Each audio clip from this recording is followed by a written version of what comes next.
वो तवज्जो, वो और हैं जो जिंदा को मुर्दा बनाते हैं। हमारा ईसा वो है जो मुर्दों को जिंदा बनाता है। तो ईसा मसीह अलैहिस्सलाम को भेजा।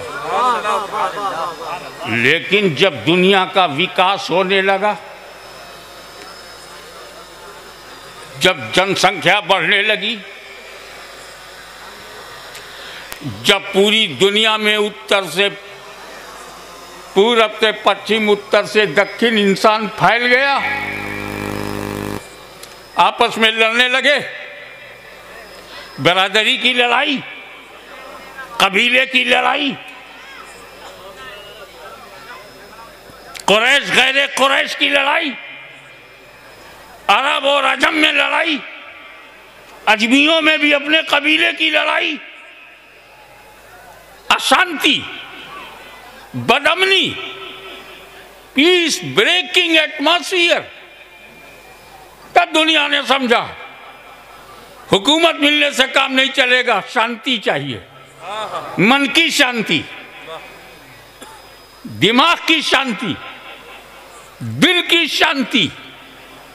अगर दिल में अशांति है, दौलत बेकार, प्रॉपर्टी बेकार, हुकूमत बेकार, सत्ता बेकार, आर्मी बेकार, सिस्टम बेकार, लोग बेकार। अगर मन में शांति नहीं है, अगर दिमाग में शांति नहीं, पूरी दुनिया लड़ रही है, खून खराबा कर रही है, ब्लड एंड शेड, बेगुनाहों को भी मारा जा रहा है, बच्चों को मारा जा रहा है। तब दुनिया ने समझा कि न दौलत में शांति है, न हुकूमत में शांति है, अब शांति ही चाहिए। तो ऐसे जमाने में, हमारे जमाने में, अमेरिका से लेके फिजी तक जब शांति की जरूरत, शांति शांति सलामती सलामती की जरूरत थी, तो मेरे रब ने मोहम्मद अरबी को भेजा।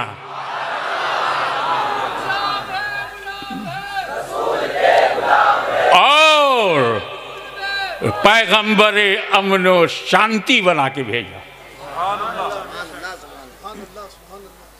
ऐसा नहीं है कि उन्होंने अपने नाम से धर्म चलाया हो।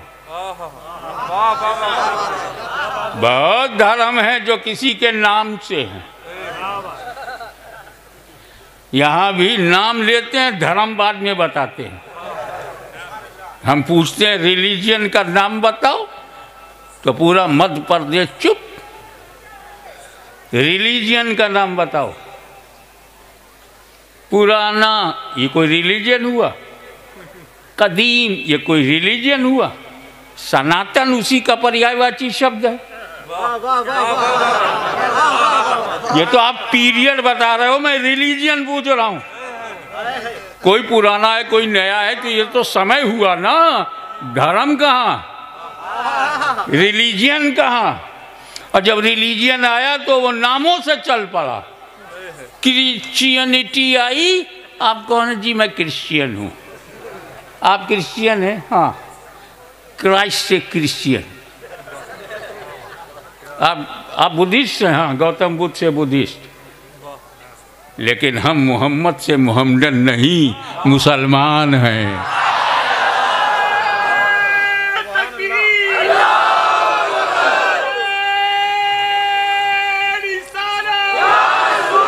अब आइए से दो नारे लगाइए ताकि मेरा टाइम खा ना जाइए।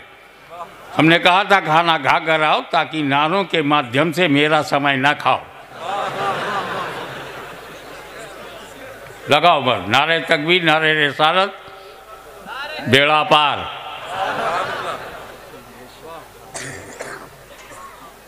और जो दीन, जो religion given by holy prophet is इस्लाम।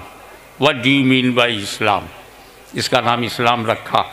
इसका नाम मक्कियन नहीं है, मदनियन नहीं है, अरबियन नहीं है, इसका नाम इस्लाम। ये है सलाम से, और सलाम समझाने की ज़रूरत नहीं, रोज़ करते हो। जब तुम किसी से मिलते अस्सलामु अलैकुम, क्या मतलब है? Peace upon you. क्या कहते हो? Peace upon you. वो जवाब में कहता वालेकुम अस्सलाम, पीस अपॉन यू टू। दिन भर रात भर हम सलाम ही भेजते रहते हैं, शांति ही देते रहते हैं। वो रिलीजियन जिसका मिजाज शांति हो, उस रिलीजियन में आतंकवाद नहीं आ सकता। ये अलग बहस है, उसमें मैं नहीं जाऊंगा कि टेररिज्म के माई बाप कौन है। सबसे ज़्यादा मुसलमान दुनिया में कहाँ हैं? इंडोनेशिया में।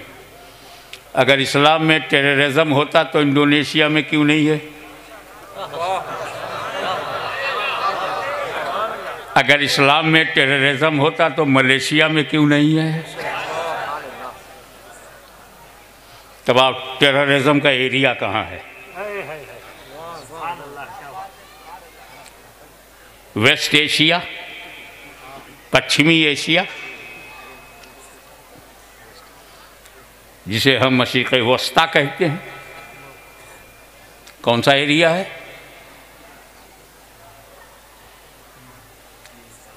अरब। टेररिज्म कहाँ पैदा हुआ? अरबों में।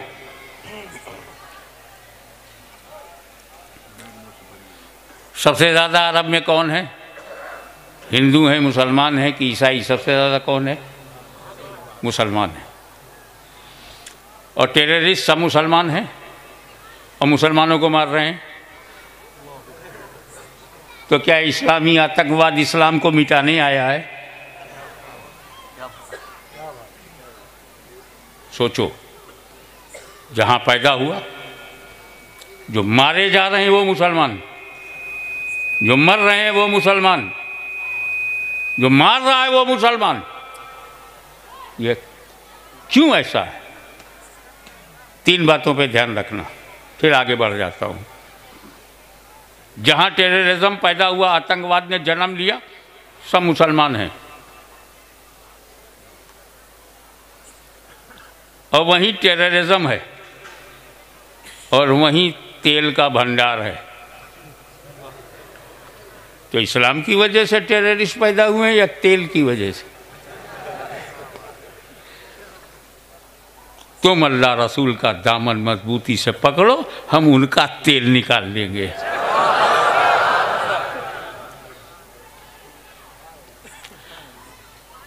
तब अल्लाह ने जो दीन दिया उसका नाम रखा इस्लाम।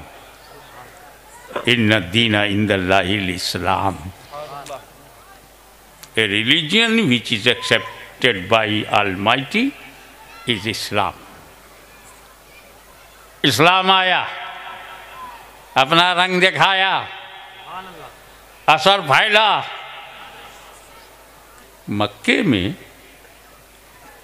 नॉन मुस्लिम अपनी लड़कियों को जिंदा दफन करते थे, एक बुरी रस्म। नॉन मुस्लिम बड़ा गड़बड़ करते हैं। मक्के में बच्ची पैदा हुई, उसी दिन दूसरे या तीसरे दिन उसको मट्टी में दफना देते थे।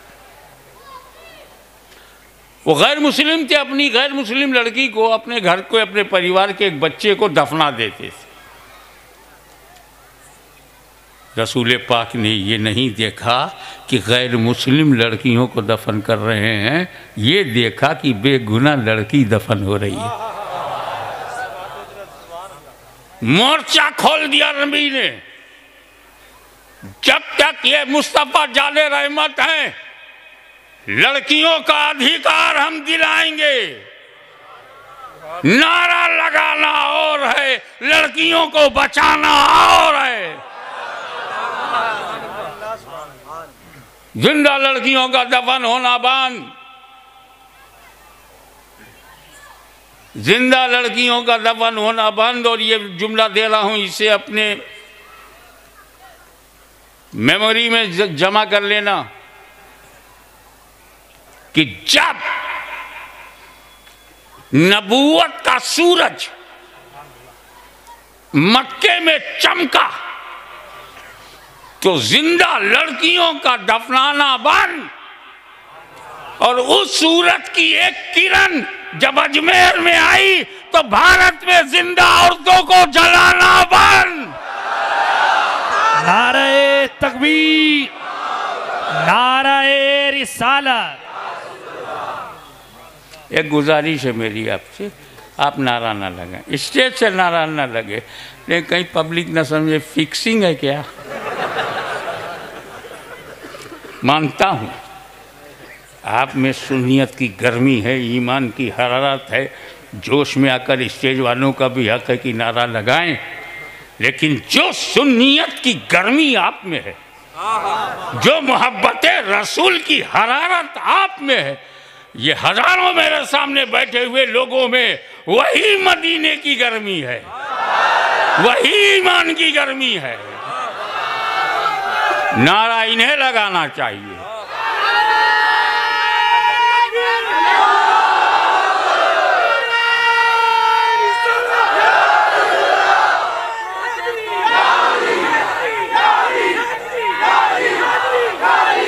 और नारा इसलिए लगाने का आपका हक है, आप मेरे लिए आए हैं, मैं तुम्हारे लिए आया हूं।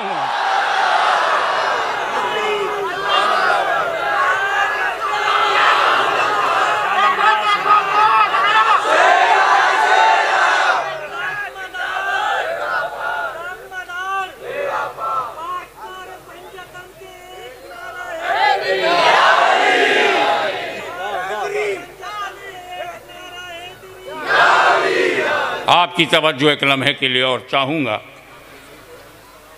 इस्लाम आया, शांति संदेश आया, सलामती का पैगाम आया, पैगंबर अमन शांति लाया। जो हमें दीन दिया वो रिलीजियन ऑफ पीस, और जो दीन लेके आया प्रॉफिट ऑफ पीस, जो हमारा क़िबला बना हाउस ऑफ पीस, और जो जन्नत हमें अता की पैराडाइज ऑफ पीस। हम तो पीसफुल जन्म सिद्ध अधिकार है।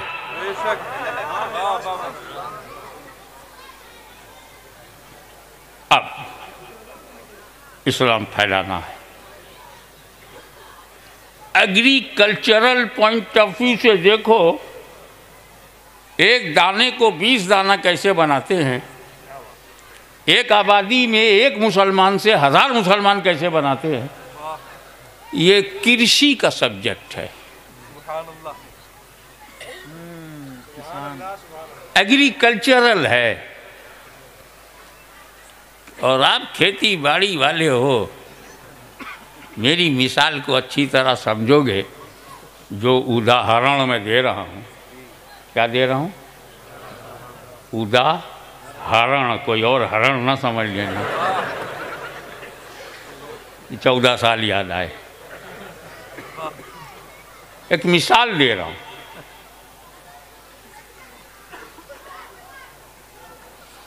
खेती के लिए 3 बात बहुत ज़रूरी है। एक अच्छी खेती के लिए, अच्छी फसल के लिए 3 बात ज़रूरी है। नंबर 1, ज़मीन जानदार हो, मिट्टी अच्छी हो। नंबर 2, बीज सड़ा गला ना हो, स्वस्थ बीज, हेल्दी हो। और तीसरा, वातावरण अनुकूल हो। जमीन है, बीज है, मौसम फेवर में नहीं है, फसल नहीं होगी। जो फसलें बर्फिस्तान में होती हैं, रेगिस्तान में नहीं होंगी।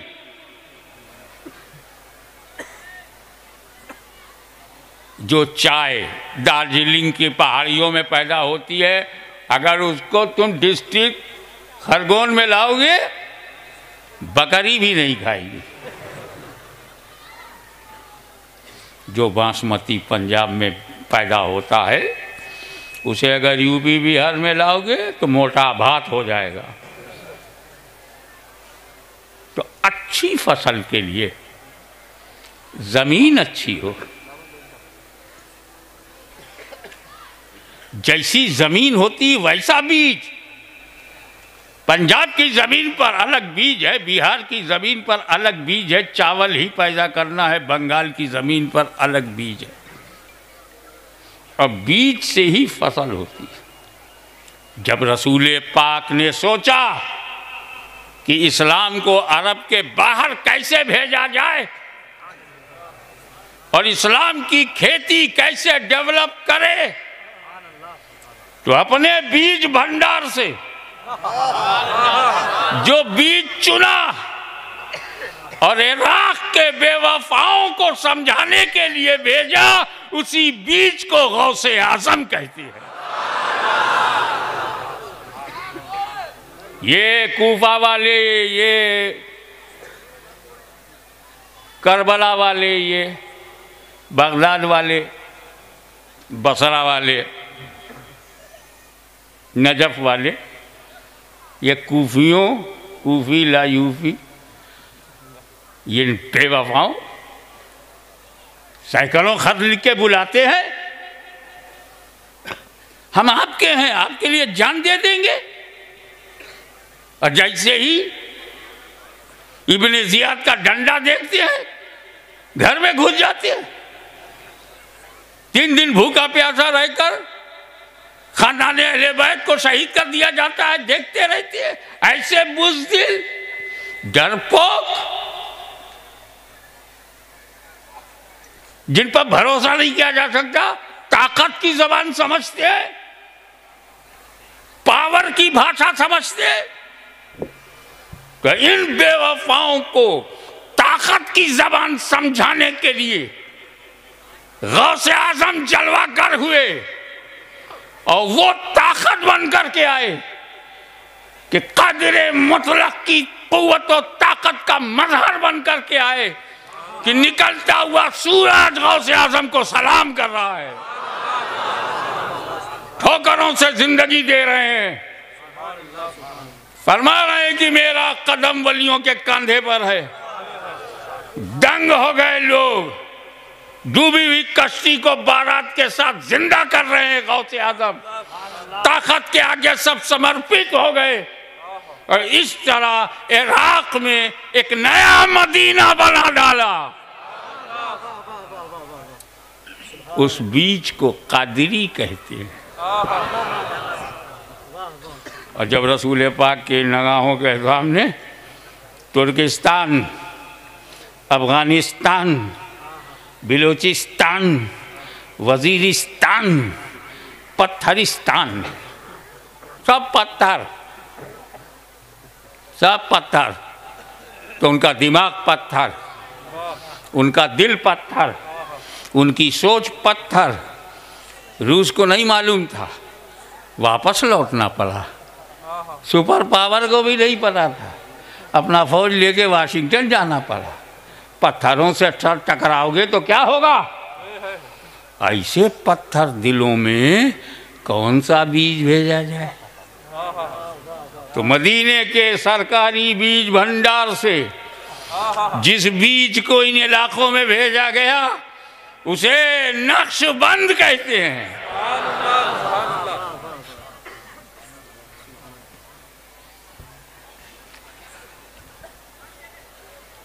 दुनिया के जाहिलों, काहिलों, मजबूरों, बेकसों, समाज में जिनकी कोई इज्जत ना हो, उनमें जिंदगी डालने के लिए जिस बीज को मदीने से भेजा गया उसे जिंदा शाह मदार कहते हैं, कुतुबुल मदार कहते हैं।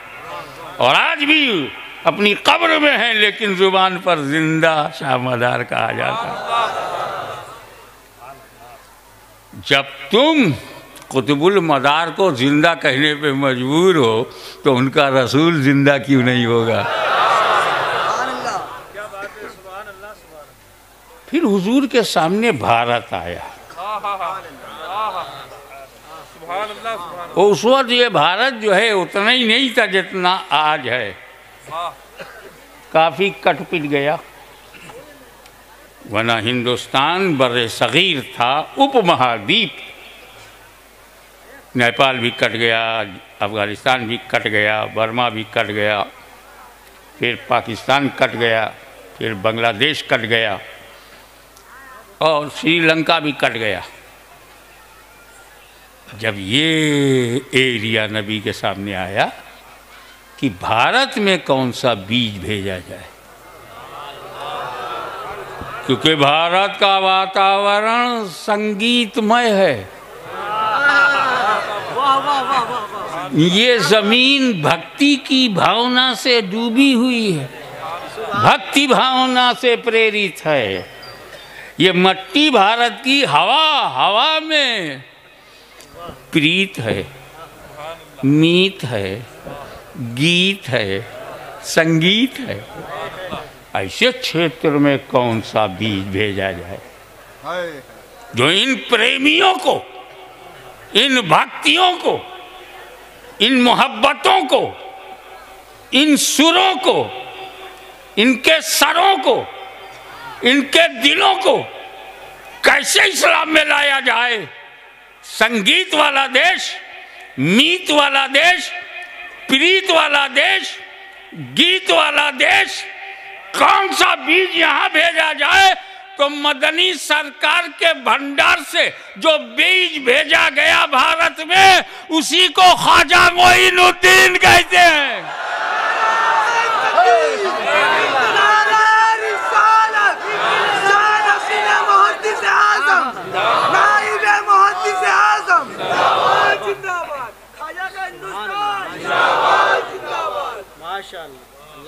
एक बात समझते चलो,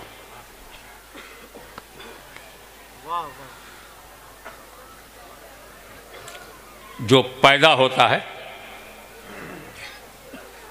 हम जो जोर देते हैं मीलाद पे, तो मीलाद माने पैदा होना। अरबी में मीलादुन नबी यानी बर्थ ऑफ प्रॉफिट। मीलादुन नबी मतलब पैगंबर का जन्म, बर्थडे, जन्मदिन। और मीलाद क्यों मनाते हैं? क्योंकि हम अपने रसूल से बहुत मोहब्बत करते हैं। और मोहब्बत में एक गलती हो जाती है, दर्जा बढ़ा देना।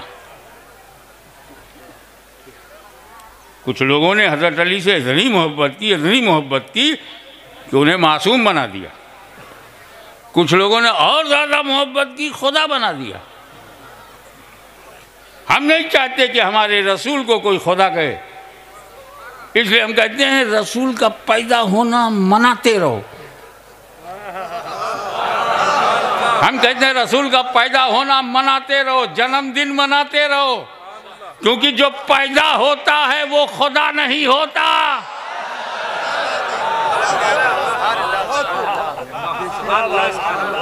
चाहे जितनी मोहब्बत रसूल से कहो, जब पैदा कहोगे पैदा हुए तो खुदा नहीं कहोगे, क्योंकि जो पैदा होता है खुदा नहीं होता, और जो खुदा है वो पैदा नहीं होता।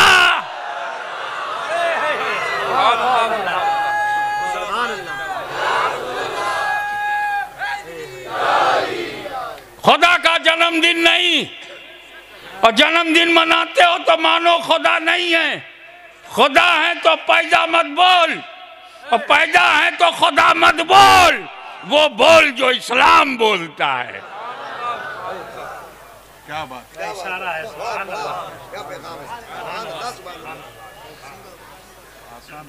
जन्म, हमें जन्म में तो हर आदमी शून्य है। अपने कर्म से वो बनता है। ऐसा ही कुछ है न गीता में।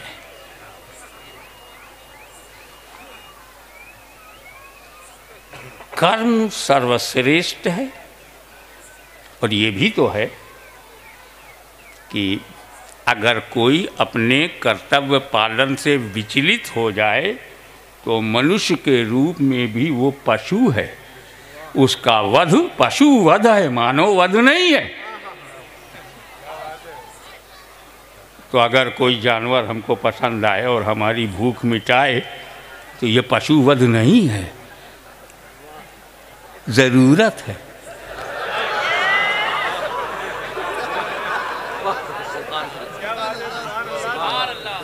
इसीलिए हम जिसके पेट से पैदा हुए, जिसकी कोख से हमने जन्म लिया, वो अकेली मेरी माता है।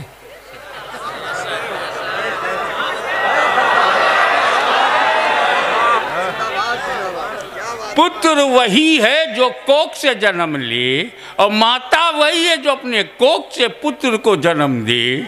अब अगर ये भी माता है तो क्या इसके कोख से जन्म लिया है?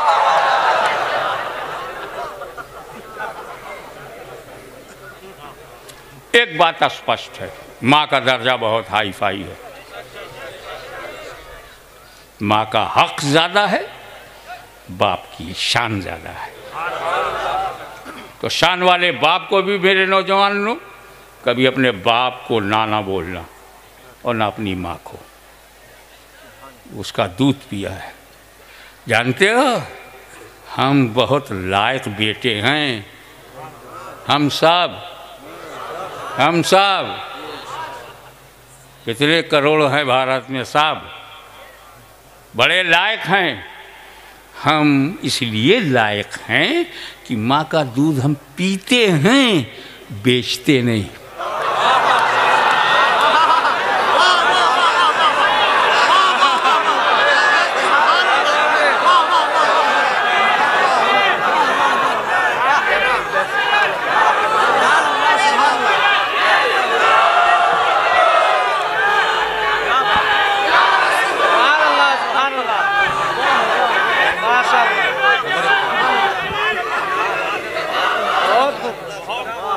इस्लाम पर हमला करने वाले लोगों का कान खोल के सुन लो, तुम बोलोगे तो हम छोड़ेंगे नहीं।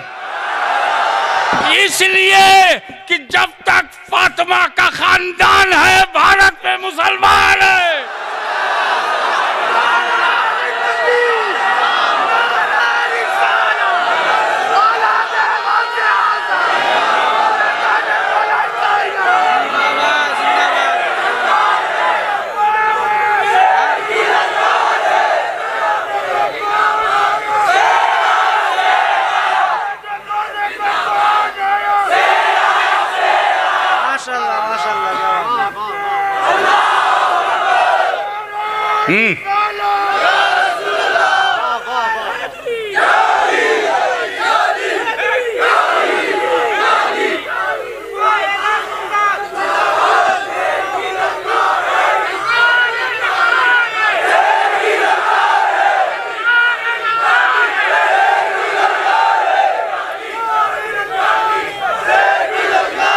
वो इस्लाम जिसमें नबी की नबूवत, सिद्दीक की सदाकत, फारूक की अदालत, उस्मान की सखावत, अली की शुजात, अरे जिस इस्लाम के दरख्त की जड़ों में इमाम हुसैन का खून है, मिटा नहीं सकोगे।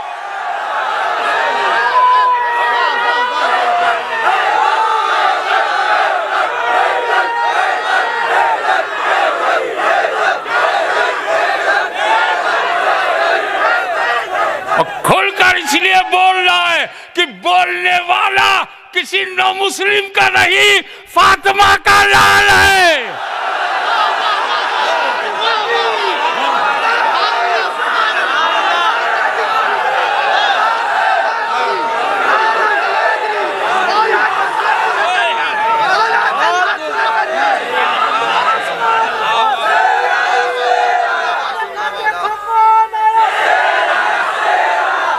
आप तवज्जो से एक बात समझिए कि जन्म से सब शून्य होते हैं।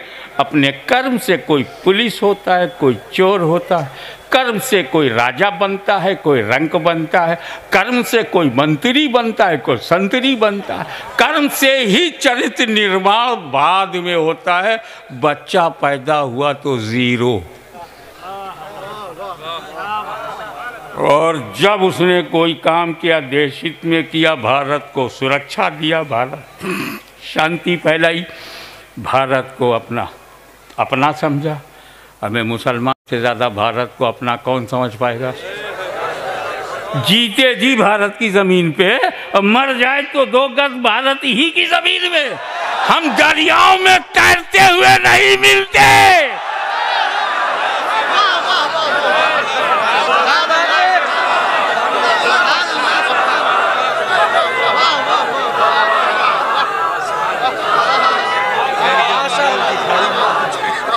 बेमिसाल, वाह वाह वाह, क्या बात,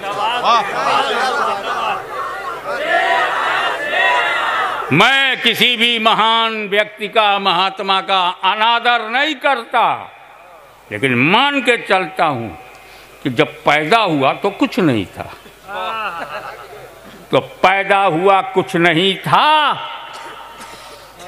या आपके पास, मगर मेरे यहाँ जीलान में जो अब्दुल कादिर पैदा हुआ वो 0 नहीं था, माँ के पेट से ही वली बन के आया।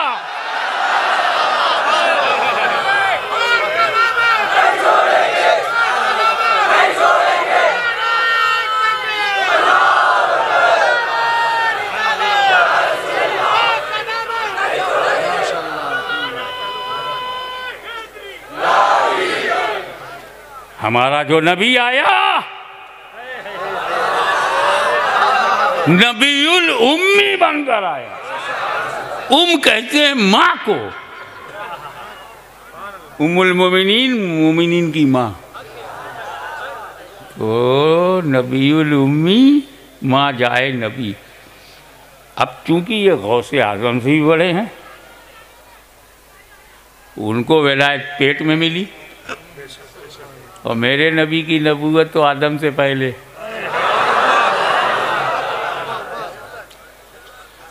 मैं मौलवी हजरात की तरह मैं भी पढ़ देता हूँ, कुन्तु नबियों व आदम बैनल माए व तीन, I was prophet, I was prophet. मैं नबी था। कब?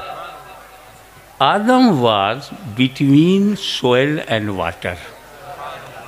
आदम अलैहिस्सलाम पानी और मिट्टी के दरमियान थे, नॉट कंप्लीटेड। तो हज़रत आदम के कंप्लीट होने से पहले नबी, हुजूर सल्लल्लाहु अलैहि वसल्लम आदम से पहले। सुना है नहीं उलमाए कराम से? अब मेरी सुनो। अरे मस्तान के सामने मस्त होके सुनो, मस्त होके सुनाऊं।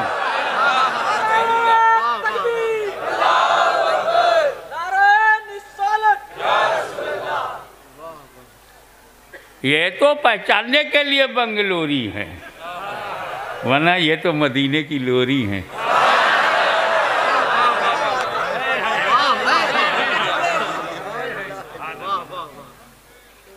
जो खुदा तक पहुंच गया, खुदाई उसकी। और ये मेरा नसीब है कि मैं बोल रहा हूँ, वो सुन रहे हैं। और वलियों की आदत है, जिस चीज़ से खुश होते हैं खाली नहीं जाने देते। देखूं कल क्या महसूस होता है। फैजान तो अभी से लग रहा है। बोल रहा हूँ या बुलवा रहे हैं?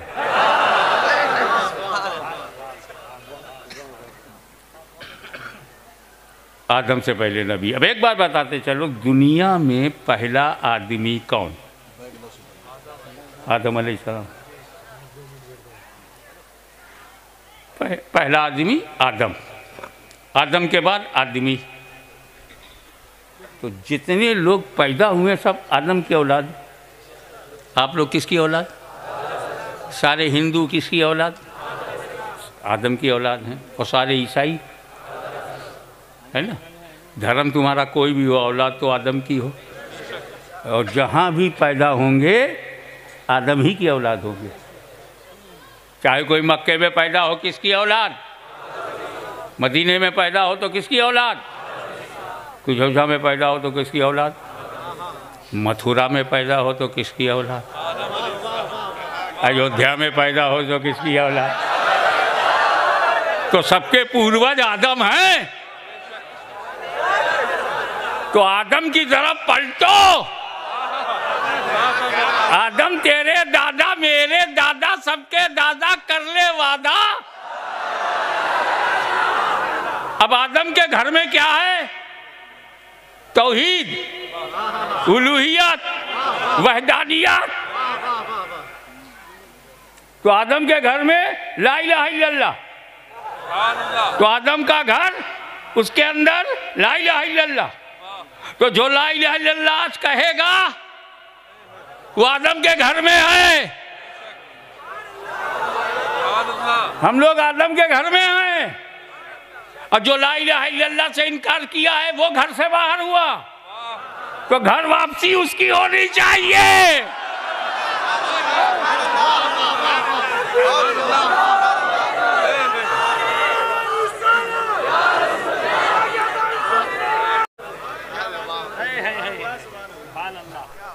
तो आदम के बाद आदमी है। आदम से पहले कोई आदमी, आदम से पहले कोई इंसान। अब उलमाए किराम की तवज्जो चाहूँगा, इंशाअल्लाह आपकी भी समझ में आता जाएगा, क्योंकि मैं आपकी ही अस्तर से बात कर रहा हूँ। तो आदम से पहले कोई बशर नहीं है। और हुजूर कहते हैं मैं आदम से पहले नबी। तो जो आदम से पहले वो बशरियत से पहले, जो आदम से पहले वो आदमियत से पहले, जो आदम से पहले इंसानियत से पहले। और जब इंसानियत से पहले होंगे तो इंसान कैसे होंगे? बशरियत से पहले होंगे तो बशर कैसे होंगे? इसका मतलब ये है कि हुक्म नबूवत के लिए, हुक्म नबूवत के लिए बशरियत जरूरी नहीं, ऐलाने नबूवत के लिए बशरियत जरूरी है।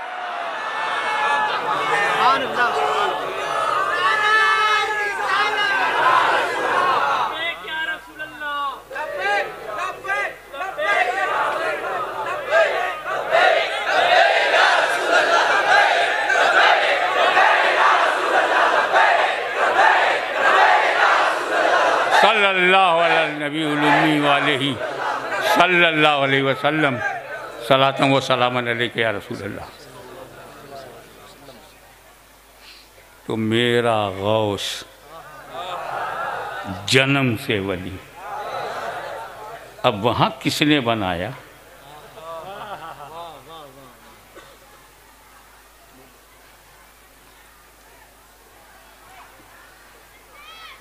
कुछ महीने के बाद रमज़ान आ गया, सब ने रोज़ा रखा, इन्होंने भी रखा। क्योंकि भूखा रहने की तो उम्र शरीयत में है नहीं। भूखा वही रहेगा जो आकिल हो, जो बालिग हो। नमाज के लिए शर्त है आकिल हो, बालिग हो। हज के लिए शर्त है। न खाने के लिए कौन सी उम्र है? कि जहाँ छूट थी वहीं पर अमल था।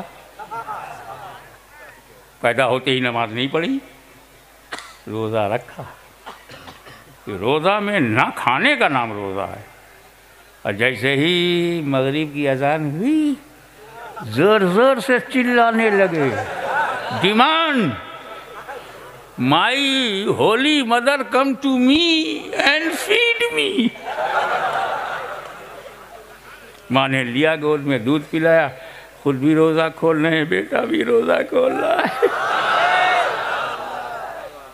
इफ्तार माँ भी कर रही है, बेटा भी एट दी सेम टाइम। बात आई गई, चर्चा होने लगा कि अबू सालेह जंगी दोस्त के घर में एक बच्चा है, बड़ा सच्चा है, इंतहाई अच्छा है। हमारे यहाँ भारत में तो जवान भागता है रोज़ा रखने से, ये बच्चा है मगर सच्चा है। चर्चा का विषय बन गया पूरे जिलान में शोर। अगला रमज़ान फिर आया, मसला चांद देखने का आया। 29 शाबान, आएगा रमज़ान, देखने को मिलेगा कि अल्लाह मेहरबान, कैद में रहेगा शैतान।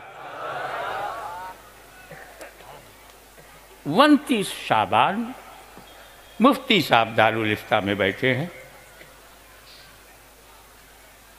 चांद नहीं दिखा पूरे जिला में। सुबह सुबह पब्लिक पहुंच गई कि अबू सालेह जंगी दोस्त के घर में वो बच्चा अब्दुल कादिर क्या कर रहा है। तो बाप ने बताया कि हाँ, उसकी माँ कह रही थी कि सहरी के बाद से अब तक किसी ने दूध नहीं पिया। माँ ने बहुत कोशिश किया, मुंह हटा लेते। माँ ने बहुत कोशिश किया, मुंह हटा लेते।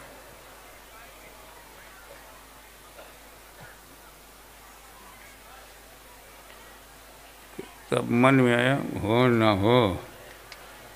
न हो, चांद निकला है। लेकिन गौसे आज़म की यह करामत शरीयत में शहादत नहीं है।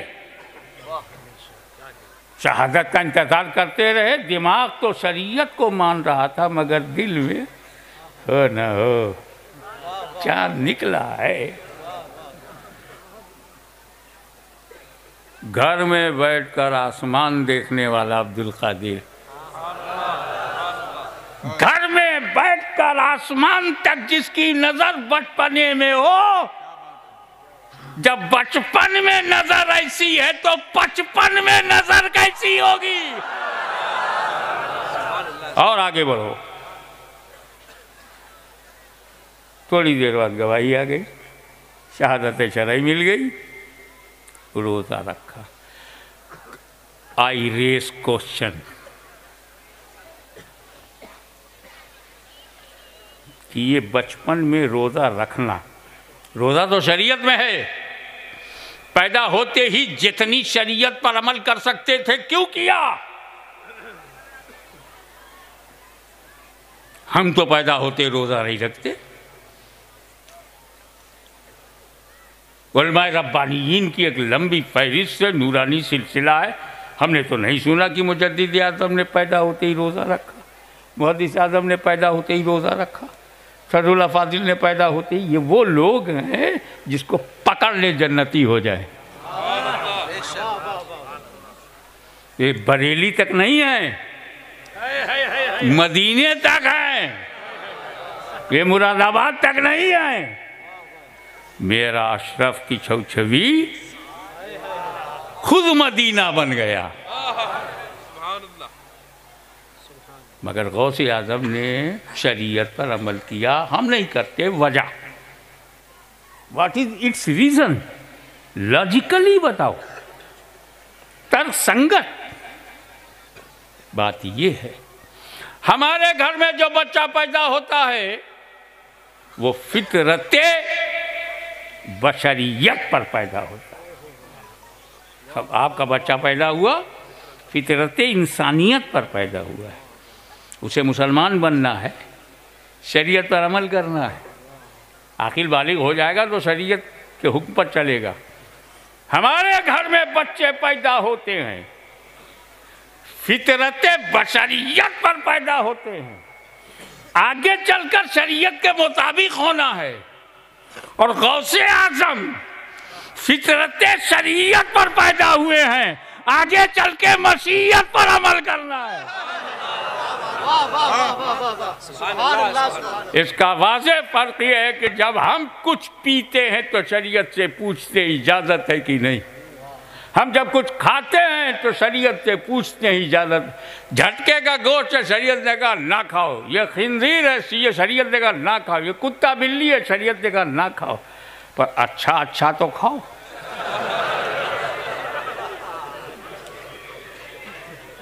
ना किसी का दिल टूटे और ना किसी की को तकलीफ हो, और हलाल हो खाओ।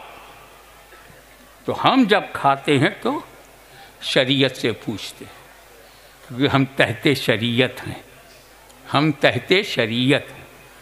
हम जब कुछ पीते हैं तो शरीयत से पूछते हैं, हम कुछ खाते हैं तो शरीयत से पूछते हैं, हम कुछ पहनते हैं तो शरीयत से पूछते हैं, हम जब कोई शादी करते हैं शरीयत से पूछते हैं, हम जब घर बनाते हैं शरीयत से पूछते हैं, जब हम मुलाजमत करते हैं शरीयत से पूछते हैं, जब हम तिजारत करते हैं तो शरीयत से पूछते हैं। मगर गौसे आज़म फितरत शरीयत पर ही पैदा हुए, मशीयत के मुताबिक होना है, तो वो जब कुछ खाते हैं तो मशीयत से पूछते हैं, हम शरीयत से पूछते हैं, शरीयत इजाज़त दे तो खाते हैं।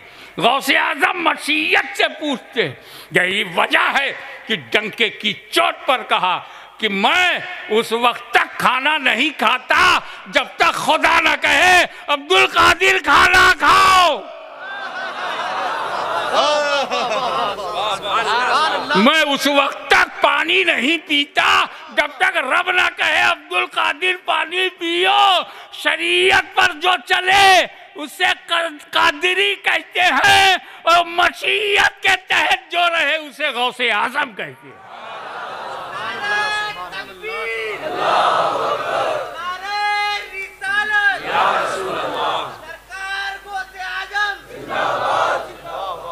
अब आइए इस बात पर कि भारत में बाहर से दो किस्म के मुसलमान आए। गड़बड़ मत करो, नो मिक्सिंग, नो फिक्सिंग। देसी घी को डालडा मत बनाओ, जानवर को अम्मा मत बनाओ। अम्मा का आदर करो, अम्मा की इज्जत करो। उनके पैर के नीचे तेरी जन्नत है, पशुओं के पैर के नीचे हमारी जन्नत नहीं है।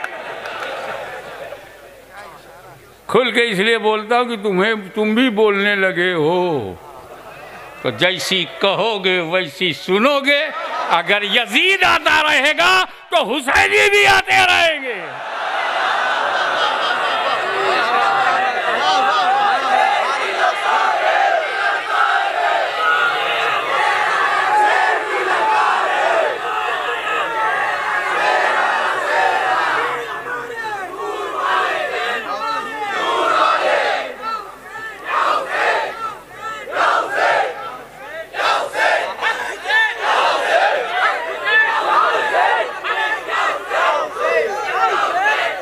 हजरात, दो किस्म के आए। बाहर से दो प्रकार के मुसलमान भारत में आए। एक ज़मीन के लिए आया, ज़मीन के लिए। वो दीन धर्म नहीं देखा। आते ही इब्राहिम लोदी से लड़ा। अगर इस्लाम के लिए आता तो मुसलमान से काहे लड़ता? ज़मीन के लिए आया। दिल्ली पे कब्ज़ा किया, आगरा पे कब्ज़ा किया, ज़मीन के लिए आया। 11,000 सेना लेके आया, ज़मीन के लिए आया। तीर लाया, तलवार लाया, और सुना है तोप भी ले आया, ज़मीन के लिए। और इसी भारत में बाहर से आने वाला जब दीन के लिए आया, मुसल्ला लेके आया, तस्वीर लेके आया, पियाला लेके आया, मोहब्बत लेके आया, शांति लेके आया, सलामती लेके आया, तौहीद लेके आया, नबूवत का पैगाम लेके आया। जो ज़मीन के लिए आया वो हथियार लेके आया, खून खराबा किया। जो दीन के लिए आया वो हथियार नहीं, किरदार लेके आया। दोनों में फर्क है। जो लोग हथियार लेकर आए वो हमारे नहीं हैं, हमारा वो है जो किरदार लेके आया। अब दिल में ये जुमले को रख लो, जो ज़मीन के लिए आया उसे बाबर ज़हीरुद्दीन कहते हैं। तवज्जो, जो ज़मीन के लिए आया उसे बाबर ज़हीरुद्दीन कहते हैं। और जो दीन के लिए आया उसे ख्वाजा मोइनुद्दीन कहते हैं।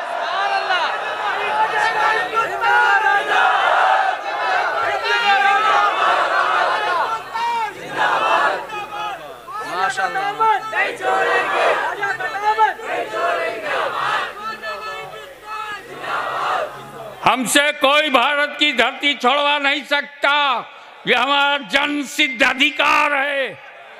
हम देश प्रेम का नशा रखते हैं, हमारे अंदर हुब्बुल वतनी है, पैट्रियटिज्म है। ये हमारा देश है, इसे हम न बिगड़ने देंगे न बिखरने देंगे, क्योंकि हम ज़हीरुद्दीन की नहीं ख्वाजा मोइनुद्दीन की रूहानी औलाद हैं। ऐसा कैसा होगा कि अजमेर में मोइनुद्दीन हो और भारत में मुसलमान ना हो?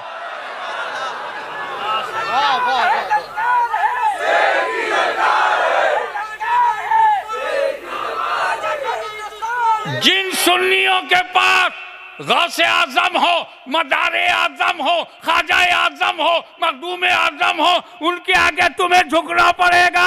हमें तुम्हारे कदमों में झुकने की जरूरत नहीं। एक बात हो, कल भी शांति की जरूरत थी, आज भी शांति की जरूरत है, और हमें शांति का सबक, हमें शांति का पाठ जो ख्वाजा मोइनुद्दीन ने पढ़ाया है वो सुनो।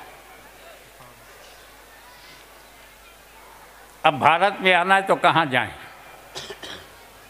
कौन हृदय सम्राट है, कौन शक्तिशाली है? हम लोग जब घर रहते हैं तो कहते हैं अपने एरिया में होता तो अच्छा था। वो भी जब मकान ढूंढते हैं मुस्लिम एरिया में आते हैं, कहीं नहीं यहाँ तो सब गोश्त की महक आएगी, अपना एरिया होता। अबे एरिया वालों, कब भारत वाले बनोगे? तो ख्वाजा साहब क्या कह रहे हैं, सबसे डेंजर जगह कहाँ है, सबसे खतरनाक जगह कहाँ है? बोले बहुत, आंख बंद करके तीर चलाता है। आंख बंद करके जब तीर चलाता है लोगों को अर्जुन बाण याद आता है। अल्लाहू अकबर, ऐसा कहा जाता है।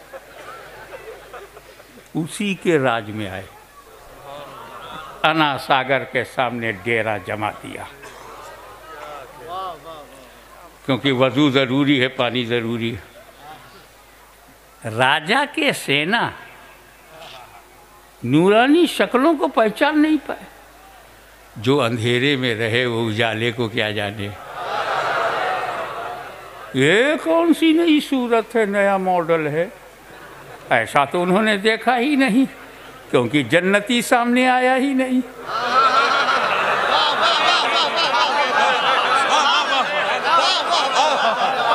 सुभान अल्लाह, सुभान अल्लाह, सुभान अल्लाह, सुभान अल्लाह। बोले कौन हो तुम लोग? हम मुसाफिर हैं, डेरा डाल दिया। तुम इसका पानी पीते हो? उन्हीं का दिया हुआ है। नहीं, ये राजा का तालाब है, राजा का ऊंट पिएगा। तुम लोग यहाँ से उठो, उठो। You can't stay here, this is the property of raja. राजा को पता ही नहीं, चाय से ज्यादा केतली गरम।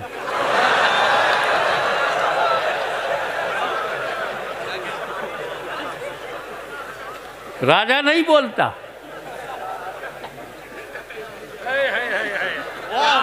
दिल्ली में खामोश है, चाय खामोश है, केतली सड़कों पे है।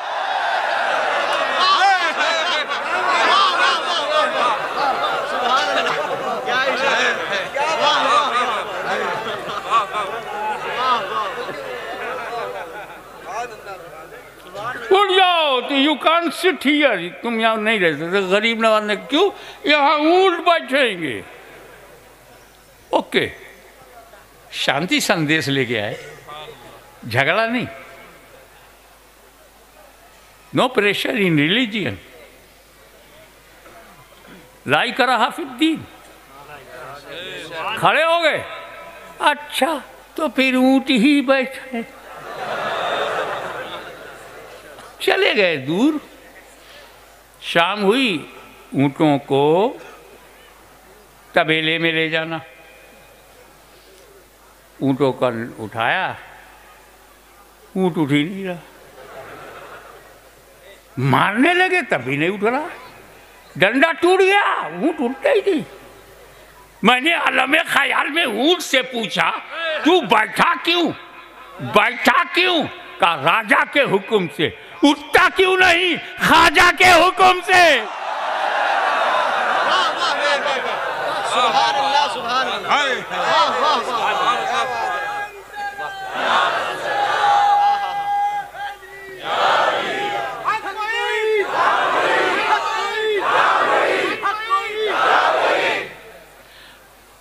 ऐसे एक और बात हुआ, मुरीद को भेजा, जाओ पानी ले आओ। अना सागर से उन्होंने पानी लिया। नहीं ले जा सकते, राजा का घोड़ा पानी पिएगा, ये चिड़िया है, पक्षियां हैं, ये पानी पिएंगे, ये पशु पानी पिएंगे, तुम नहीं पी सकते। छोड़ दिया। और गरीब नवाज के पास गए, सरकार राजा के सेनानियों ने पानी पे प्रतिबंध लगा दिया, नहीं लाने दिया। गरीब नवाज मुस्कुराए, का बेटा पानी पे प्रतिबंध पहली बार नहीं लगा। पानी पे प्रतिबंध पहली बार नहीं लगा है, इससे पहले मेरे दादा इमाम हुसैन दरियाए फरात के पानी पे प्रतिबंध यजीद ने लगाया था। यह और बात है, तब यजीद था, आज पलीद है।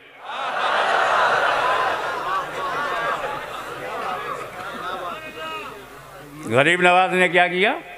कहा घबराओ मत, ये मेरा कटोरा ले जाओ और उस अना सागर से बोल, अना सागर हसन संजरी ने तुझे बुलाया।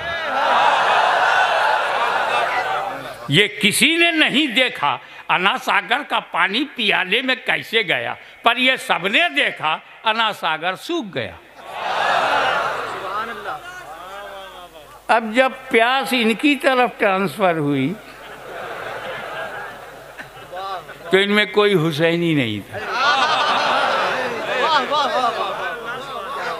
गिर पड़ा, कदमों में आके माफी, क्षमा कीजिए, चमत्कार को नमस्कार।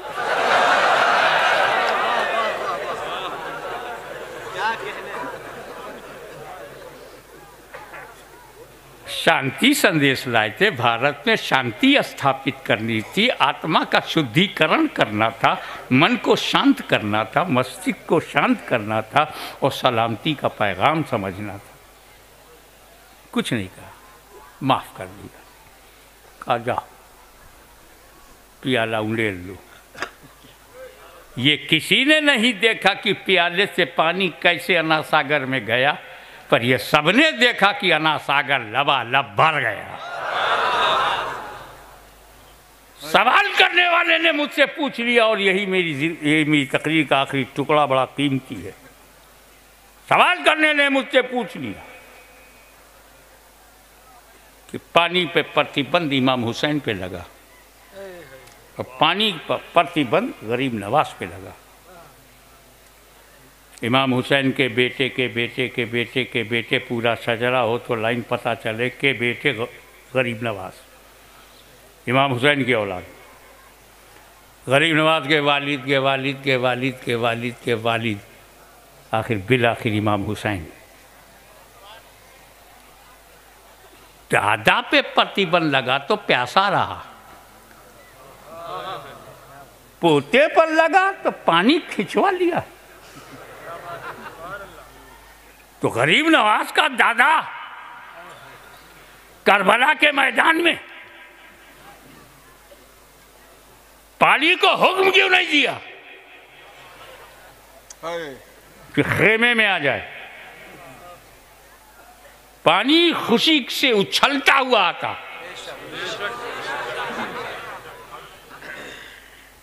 लेकिन इमाम हुसैन को पानी प्रतिबंध लगा है, परवाह नहीं।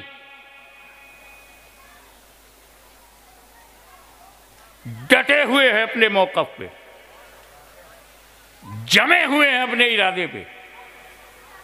जब वादा कर लिया है कि पानी नहीं पीऊंगा, मेरा रब मुझे प्यासा देखना चाहता है, मैं उसकी पसंद को पूरी करूंगा।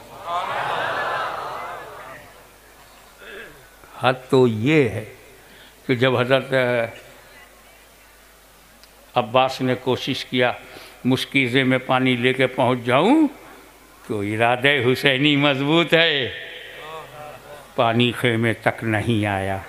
तफसील अलग है, लेकिन खेमे तक पानी नहीं आया। जहाँ जहाँ से पानी आ सकता था, इमाम हुसैन की रूहानियत ने नहीं आने दिया,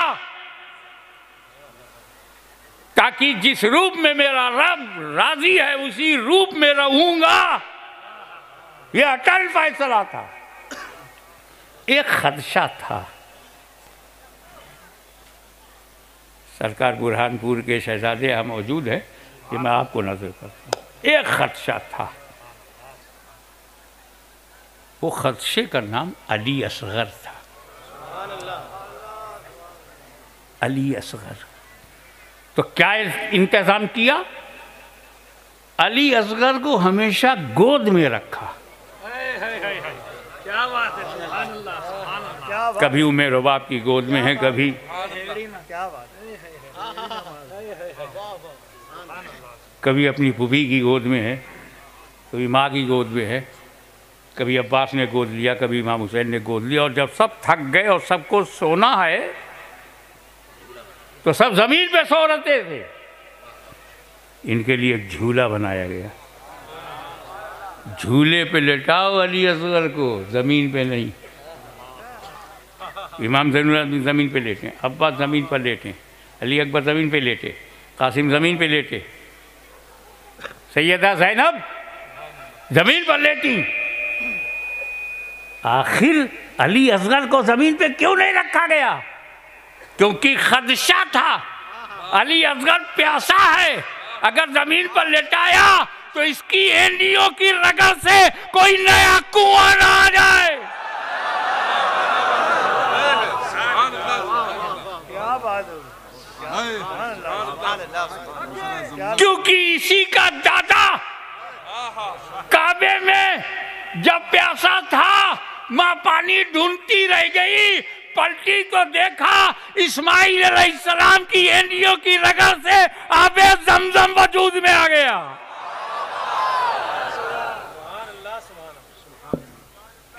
और यहाँ गरीब नवाज का मामला दूसरा है। दोनों की, इमाम हुसैन की और गरीब नवाज की ड्यूटी अलग अलग है। मिक्सिंग मत करो, घालमेल मत करो।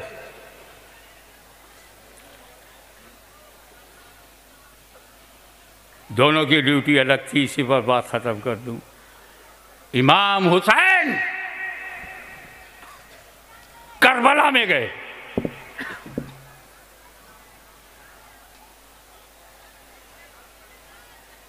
दीन बचाने को।